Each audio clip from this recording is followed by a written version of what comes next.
What a time it's been for wrestling recently. Only a few weeks we were smashing out SummerSlam, then we had all the craziness with StarCast and All In. Raw was a couple of days ago, and now we had another episode of SmackDown. If you're into wrestling, if you love your wrestling, I think wrestling has gone, here you are, have a bunch of nonsense thrown right into your face. So let's bring all of that to a close with the most recent offering on the table, which was of course SmackDown Live. It happened last night. Maybe you watched it, maybe you didn't. Maybe you've tuned in to SmackDown Ups and Downs so you can figure out what happened. Because I watch wrestling so you don't have to. Let's up those downs.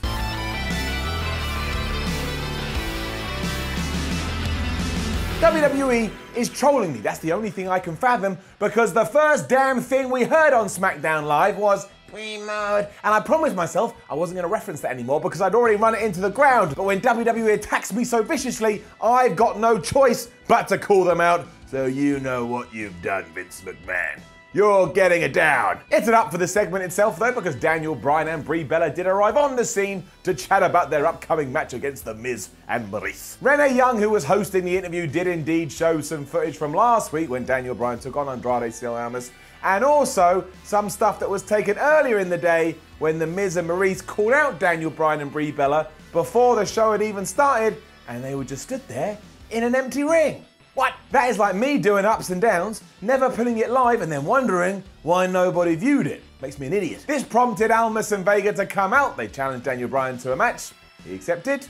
We got the match. And it's getting it up. It was just good back and forth action once again, and Almas looked really good here once more. Although really, we need to put him in a feud soon that he can actually win. Otherwise, he's going to become that good wrestler that loses all the time, aka SmackDown's version of Kevin Owens. There was no interference this week, so eventually Daniel Bryan won with a running knee, and Brie Bella was so mad at Vega afterwards, she got a running knee in the face too. Miz and Maurice then appeared on the big screen and said that they'd actually left the arena because they fancied some food. So Daniel Bryan and Brie Bella also decided to pop out, I guess because they were hungry as well. It was nice. It was nice watching wrestlers in their real environment, you know, away from the wrestling ring. Lovely, just lovely. It was Becky Lynch and Charlotte Flair time next as the greatest ever accidental "let's make this person more of a babyface than they ever were" push continues, and it's getting it up. Lynch was cheered like an absolute hero, even though they did one of those weird segments where they had an interview going on, but the feud is so crazy and it's so aggressive and there's so much on the line. Charlotte was in one room and Becky Lynch was in another room. They just had like a little line down the side, so they were talking to each other, even though really they're just looking into the camera like I'm looking into the camera now. So it went like this. "Oh, Charlotte, I'm gonna kick your ass. I'm gonna come down to that ring and take your title. No, you're not Becky. I'm Charlotte Flair. I'm the champion. No one can do this, blah, blah, blah, blah, blah." So yeah, it just felt a bit unnatural and a little bit stilted. And really, this was the weakest this feud has been so far, but it was still alright. It still ticked all the boxes. Charlotte was like, "Becky, do you want me to just lay down at Hell in a Cell?" Becky was all like, "Ain't no charity case. I'm coming to the pay-per-view and I'm gonna whip your ass." This was mostly to make the match official. And you know what? I'm excited to see it, and I'm intrigued to see what WWE does, because they've kind of booked themselves into an interesting position. If Charlotte Flair retains that, she's going to become a proper heel. And if Becky Lynch wins, maybe she does become one of the biggest damn baby faces on the damn roster. So it gets a thumbs up, because if I'm intrigued and ready for a match, something's gone right.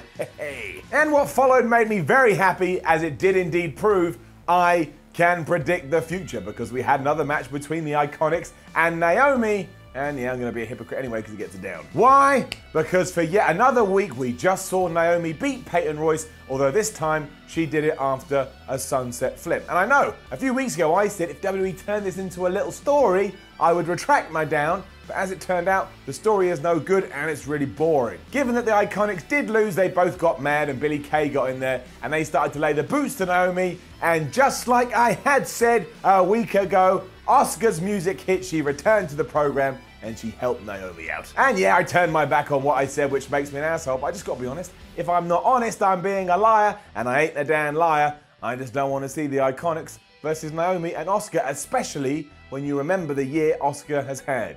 Good thing we got rid of that undefeated streak, WWE. It's definitely worked out. And now I'm slowly gonna take this thumb down and away from the screen.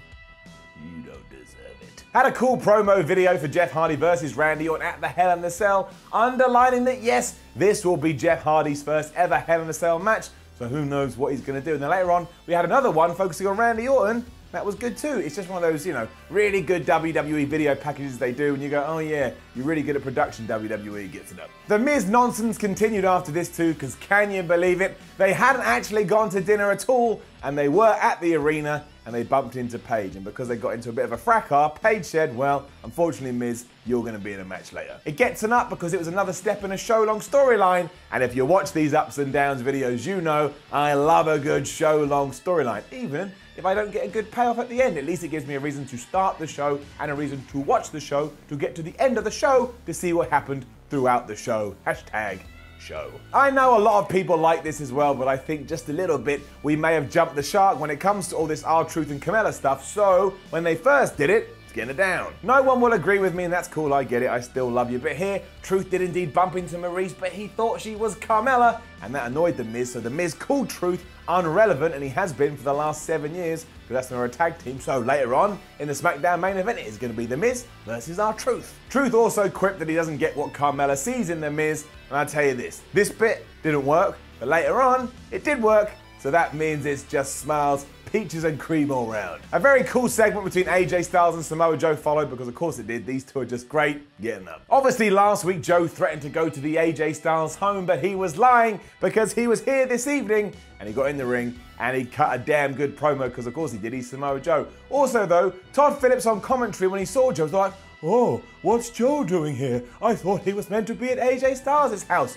You shouldn't be upset about that, good guy commentator. You should be like, oh, thank goodness Joe was lying. What is wrong with you? Anyway, the Samoan one did get on the microphone and said that the champ was so worried that he actually was going to follow through on his threat to go to AJ Styles' house, that AJ hadn't come to SmackDown and instead was at home. So because of Samoa Joe's actions, he's finally made Styles care about his family. In Samoa Joe, just the best dick in the world. He acts all like a dick, he's a massive dick, but you love him because he's so good at being the bad guy dick. And he carried that on here as well by looking right into the camera and telling AJ Styles' daughter that a very bad man is coming to put her father to sleep. Pure fire, man, pure fire. As it turned out that AJ was in the arena and he was pissed. He cut a quick interview on the Titantron. He ran down and proceeded to beat Samoa Joe around the ring, and he even gave him a phenomenal forearm off the stairs. And that's a hard thing to say. I just stumbled over my word. Let's try again. A phenomenal forearm off the stairs. Did it. The champ was also going to smash Samoa Joe with a chair, but a load of officials ran out, including Paige, to calm him down. AJ Styles didn't care about that, and he still hit a crossbody onto Samoa Joe and a load of the referees before finally they got him out of there because AJ Styles has gone crazy. It was nothing too special, but it was just a great way to continue this angle, and I tell you, I've got everything crossed that Samoa Joe does win the title at Hell in a Cell.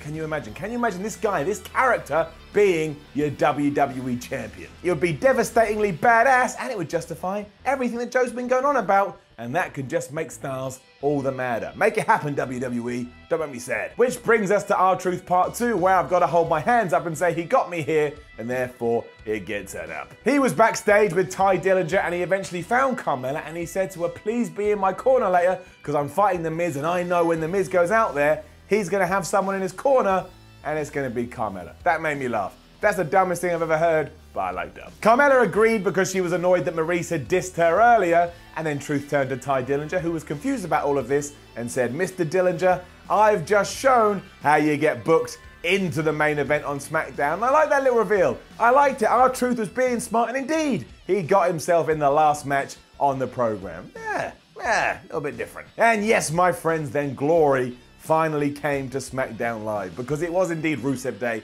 and they were taking on Sanity, who were also taking on the Usos, and the winner was going to go to next week's program to face The Bar, who then, after that, go on to take on the tag team champions known as The New Day.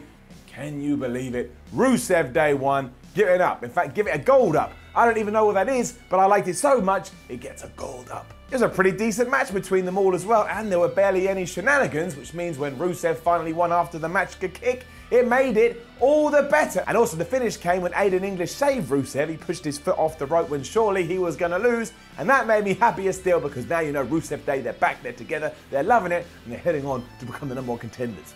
Maybe. Just make these two tag team champions, please, and don't do anything next week where Aiden English screws up and that severs the team. I like them, the fans like them, they're really over here. Let's face it, Sheamus and Cesaro, they're all good, but we've seen it, we don't need to see it again. Also, I looked it up, and next week's SmackDown falls on Rusev Day. You can't take the mick out of Rusev Day in English when that's going down. Think, use your brain. It was then confirmed that yes, the actual main event on SmackDown would be The Miz versus R-Truth, and they all came out with their respective partners. Who saw that coming? Give it up. And it was a really entertaining match with Maurice and The Miz insulting Daniel Bryan and Brie before the thing got going. But honestly, genuinely, go and check it out. And for a man in his 40s, R-Truth is a damn good pro wrestler, and the fans were really behind him. It warmed me up. It made me feel like, ooh, cozy. I like this. Expectation continued to get thrown out the window because just as The Miz was about to hit the skull-crushing finale, Daniel Bryan and Brie Bella arrived back on SmackDown. Of course, that caused a distraction because we're watching WWE, and R-Truth rolled up the A-lister for the win. The Bryans beat up the heels until Vega and Almas arrived back on the scene, but even then they couldn't do much, and SmackDown went off air with both Brie and Daniel locking those two idiots in the yes lock. Now, I'm starting to get a little worried that we may make this Hell in a Cell match a three-way, and I don't know how I feel about that at all. Imagine one of the matches on that card is Daniel Bryan and Brie Bella versus The Miz and Maurice versus Andrade Cien Almas and Selena Vega. Imagine too, they actually put it in a Hell in a Cell, and that would qualify under the absolutely bizarre category. So it was yet another very entertaining and easy to watch episode of SmackDown, even though it is getting one last down. That's right, a down out of nowhere because Shinsuke Nakamura weren't on the damn show. And usually that's cool. You can hide your stars, but not when he's the US champion, and that US championship, A, needs to feature more, but B, ain't even on the pay-per-view at the moment. And if a championship isn't on the pay-per-view, it means you're diminishing your titles, WWE, and I don't like it. Now, don't forget to leave a comment below and let us know what you thought about last night's episode of SmackDown. Like, share, and subscribe. Then you head over to WhatCulture.com and you read yourself some articles. And you follow WhatCulture on Twitter at WhatCultureWWE. My name is Simon from WhatCulture. Thanks for watching, and for all those lovely people that let me know some little teeny tiny mistakes I make along the way. Don't worry about it, man. You know what I meant. Just sometimes my brain is exploding with love, and it's exploding with power, and just gibberish shoots out like fire, ready to burn. I don't know. What does fire burn that's not bad? Grass. When a farmer... No farmer burns grass. Why as a farmer would you burn your grass? Anyway, I'm not a farmer, but I'm now going to say the farmers burn grass. See you soon.